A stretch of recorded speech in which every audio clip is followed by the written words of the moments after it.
So I'm trying not to give up on Harris because I have heard he was a smart kid. I've heard that he can do work, but I'm just gonna say his classroom environment makes him angry. For example, his teacher will say he's tried to hit her, but then when I talk to Harrison and tell him not to do something, he's never tried to hit me.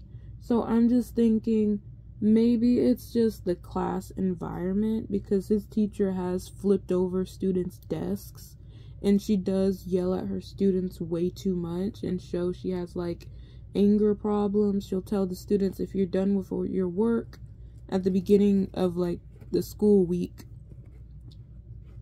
which was like Friday and then last Monday, she was like, oh, put your head on your desk if you're done and just stay there, don't move. And it's like, that's not something a child who's 6 years old, 5 years old is capable of, just like sitting and putting their head on their desk just because they finished their work. And she gets mad if a child puts out a pencil. She gets mad if a student even can't follow along with their work. Like for me, I would correct them quietly and nicely. She'd just yell at you and make you feel stupid and embarrassed. And stuff like that, I just feel like could also be affecting Harris because the teacher is just so negative and mean. And then he also doesn't like being ignored and laying on the floor. I just feel like he likes having attention, because even when he has his iPad, he'll tell me he wants me to sit next to him and watch a video with him. And it just shows that he doesn't like being alone or feeling ignored as well. He has a friend in class, and his friend said at PE, Harris told him he doesn't like being yelled at, and he doesn't like the way the teacher yells at him. That's what he was trying to say. Even though we know he has like a limited vocabulary, because, you know, he says things and I know how he can communicate with me. He can tap, he can point. He says like short phrases and I know what he means. When talking to him, it's very good to use visuals, it's good to use hand motions, and as well it's good to do demands but also not demands. Like I can't just tell him to do this paper. I have to tell him to like do this paper because it'll help you learn, or Mater from Cars loves doing homework and schoolwork so you can do it, or what pencil do you want to use to do your work today? What number do you think we're starting with? We're starting with number 1. You know, just don't give him an option. And also don't say his name to do the work. It's different. Because autism is like atypical. It's not neurotypical way of thinking and saying things. Still, how he acts when he acts out, I really hate it, but I'm also thinking this is not happening for no reason.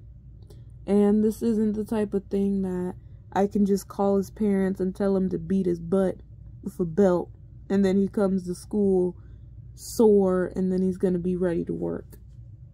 He does not work that way. And a lot of kids, they don't respond well to beatings. And I just feel like we have to look at what is the root cause of his behavior. And taking a walk is a good way for him to calm down and process his emotions, but it still doesn't seem to change his behavior. Like it's not giving a permanent change.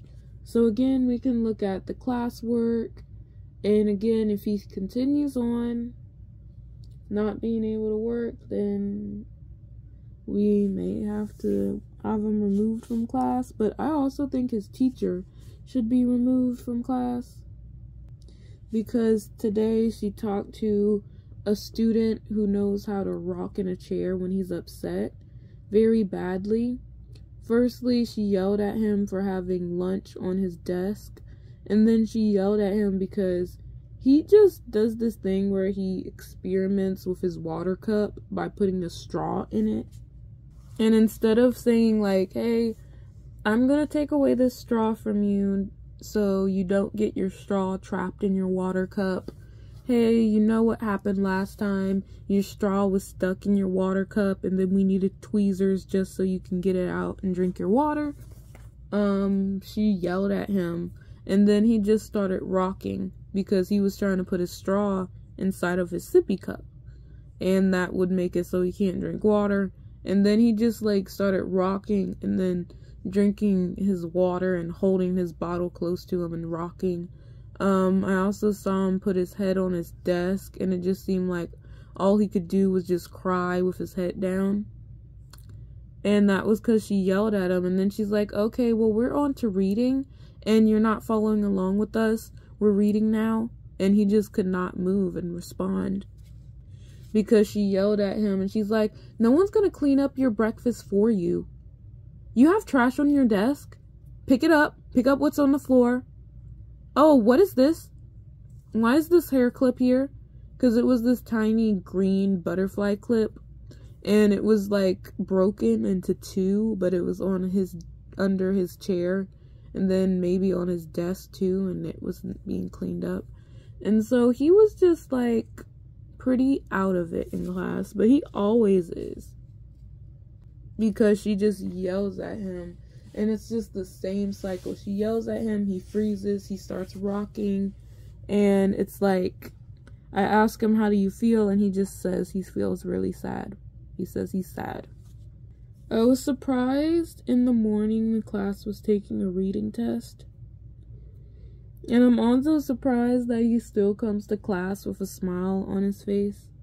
The boy who keeps rocking and gets yelled at too much. She yelled at one student.